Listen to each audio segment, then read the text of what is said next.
Good morning, all of you.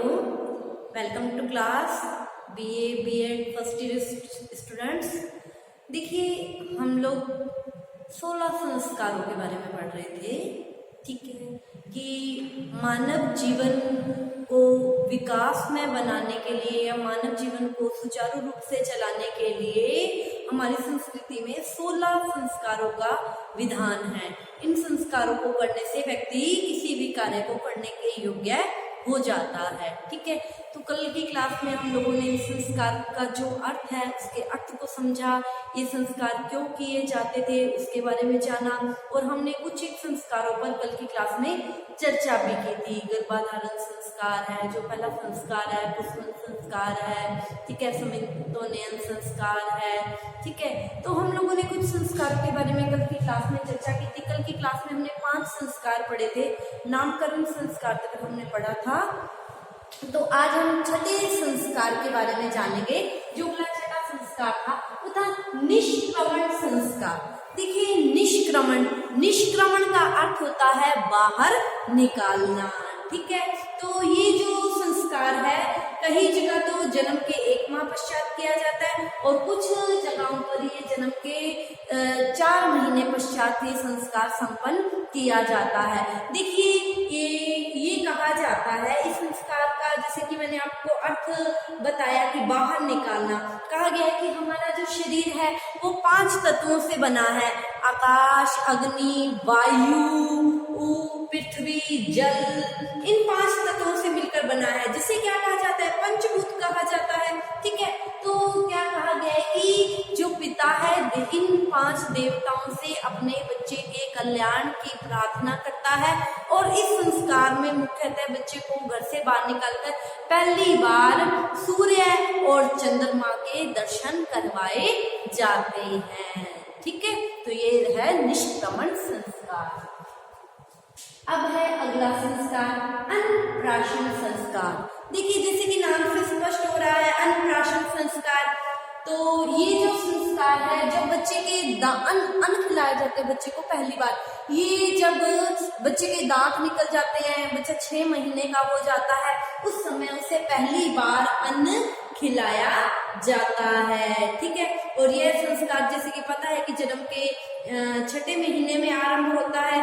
इसका मुख्य विधान क्या है कि माता है या पिता है, दोनों में से कोई भी शिशु को घी, दूध, दही और मधु मतलब जिसको अपने कह देते हैं शहद, ठीक है, मीठा से, इन सब चीजों को मिलाकर मिश्रित करके कोई चीज बनी हुई खिलाता है। ठीक है, तो ये है बच्चे का अन्नप्राशन, पहली बार उसे अन्न खिलाया जाता है। ठीक है, अगला संस्कार है चूड़ाकरण संस्कार।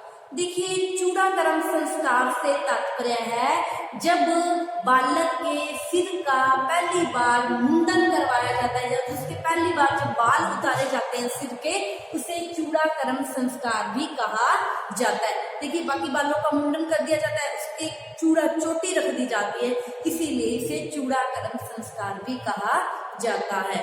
देखिए, ये जो संस्कार है कई जगह साल बाद, जब बच्चा 1 साल का हो जाता है, 3 साल का होता है, कई जगह 5 साल का, कई 7 साल का होता है, तब ये संस्कार किया जाता है। बच्चे के सिर के बाल क्या है, उतार दिए जाते हैं। ये कहा जाता है कि जब ये जो पहली बार वाले जो बाल होते हैं, इनको उतारने से बालक का सिर क्या हो जाता है, मजबूत हो जाता है, उसकी बुद्धि क्या हो जाती है, उसकी बुद्धि तेज हो जाती है, और बालक के जो सिर के कीटाणु होते हैं वो नष्ट हो जाते हैं। ठीक है, तो ये हम लोगों ने 8वें संस्कार चूड़ाकरण संस्कार के बारे में जाना। देखिए, अगला जो संस्कार है कर्ण वेद संस्कार। कर्ण मतलब कान, वेद मतलब छेदन करवाना। ठीक है, कर्ण वेद संस्कार का अर्थ होता है कान का छेदन करवाना। ठीक है, तो इस संस्कार को, कर्ण वेद संस्कार को करने के 5 कारण माने गए हैं। ठीक है, एक तो ये आभूषण पहनने के लिए, ठीक है, कान का छेदन करवाया जाता है। ठीक है, और दूसरा ज्योतिष शास्त्र के हिसाब से ये कहा जाता है कि अगर कानों का छेदन करवा के उसके कान में कोई आभूषण डाल दिया जाए बालक के, तो राहु केतु का जो प्रभाव होता है वो क्या हो जाता है, कम हो जाता है। ठीक है, और तीसरा क्या कहा जाता है, इसे एक्यूप्रेशर होता है। ठीक है, जो हमारा मस्तिष्क होता है, मस्तिष्क से जो मतलब रक्त का जो प्रवाह होता है नसों में, ठीक है, हमारी नसों में मस्तिष्क से जो रक्त का प्रवाह होता है वो क्या हो जाता है, वो प्रभाव अच्छा हो जाता है। ठीक है, और पांचवा चौथा ये कहा जाता है कि इससे कर्ण छेद करवा दिया जाए तो बच्चे की जो सुनने की जो शक्ति है वो बढ़ जाती है। ठीक है, और आगे इससे यौन इंद्रियां भी पुष्ट रहती हैं। ठीक है, तो इसीलिए इस संस्कार को किया जाता था। अगला जो संस्कार है विद्या आरंभ संस्कार।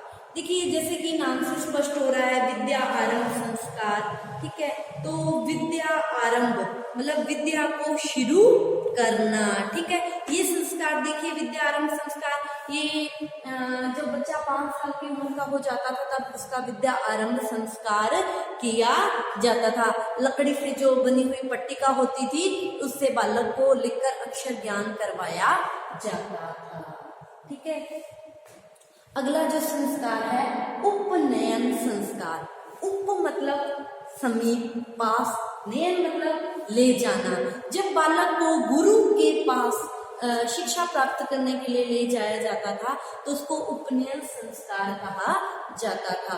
और इसी उपनयन संस्कार को यज्ञोपवीत संस्कार भी कहा जाता था, जनेऊ धारण संस्कार भी इसे ही कहा जाता था। इसमें बालक को जनेऊ धारण करवाया जाता था, ये यज्ञोपवीत पहनाया जाता था। तो सूत के 3 धागे होते थे जो दाएं कंधे से होते हुए बाएं भुजा के नीचे से लटकते थे। ठीक है, और ये 3 देवताओं के प्रतीक माने जाते थे, ब्रह्मा, विष्णु और महेश के। ठीक है, क्या कहा जाता था, इस संस्कार से बालों को बल मिलता है, ऊर्जा मिलती है और उसमें आध्यात्मिकता का भाव जागृत होता है। ठीक है,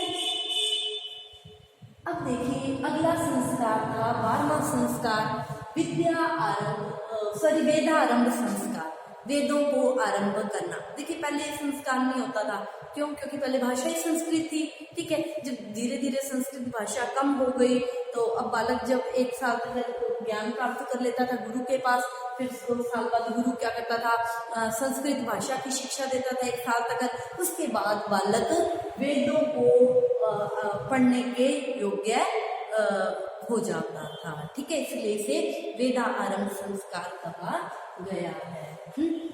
अगला संस्कार था केशांत संस्कार। केश मतलब बाल, अंत मतलब अंत, केशों का अंत करना या बालों को समाप्त करना।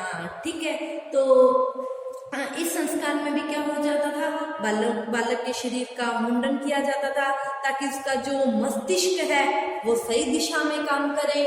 ठीक है, और जब बालक का मस्तिष्क सही दिशा में काम करेगा तभी वो क्या होगा, ज्ञानवान होगा। और ये जो संस्कार है ये 16 वर्ष की आयु में किया जाता था। ठीक है, बालक के सिर का क्या करवाया जाता था, मुंडन करवाया जाता था। ठीक है, और कहने का भाव है बालों का ही नहीं, उसकी दाढ़ी, मूछ, केश का, दाढ़ी मूछ का जो पहली बार मुंडन करवाया जाता था तो उसको केशांत संस्कार भी कहा जाता था। ठीक है, अगला जो संस्कार है समावर्तन संस्कार या दीक्षांत समारोह जो होते हैं, आजकल बड़ी बड़ी यूनिवर्सिटियों में आप लोगों ने देखा होगा दीक्षांत समारोह। दीक्षांत समारोह से तात्पर्य जब बालक की शिक्षा खत्म हो जाती है, जब यूनिवर्सिटी से सारी पढ़ाई पूरी करके वापस आता है तो जो समारोह होता है कॉलेज में उसको दीक्षांत समारोह या पुराने जमाने में समावर्तन संस्कार कहा जाता था।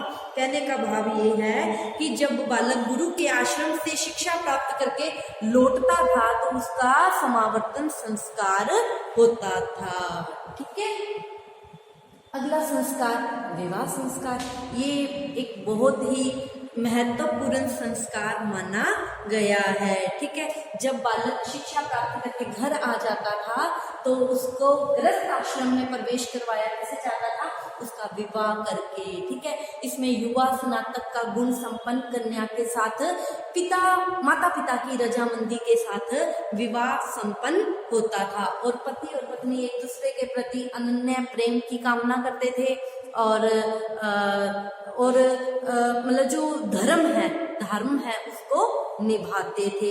इससे आध्यात्मिक और मानसिक शांति मिलती थी, ठीक है। अगला जो संस्कार है अंत्येष्टि संस्कार। अंत्येष्टि मतलब जब व्यक्ति की मृत्यु हो जाती है तो जो उसके मृत शरीर को जो दाह लगाई जाती है, अग्नि दी जाती है, उसे क्या कहा जाता है? अंत्येष्टि या अग्निदाह संस्कार कहा जाता है, ठीक है। तो इस तरह बालक जब माता के गर्भ में आता है, जब तक उसकी मृत्यु हो जाती है तो उस संस्कारों में क्या हुआ है? बंधा हुआ है। तो ये थे हमारे 16 संस्कार। आज का टॉपिक यही खत्म होता है और आज की क्लास में भी इतना ही। Thank you all of you. आप इसका स्क्रीनशॉट ले लीजिए। कल नए टॉपिक के साथ मिलते हैं।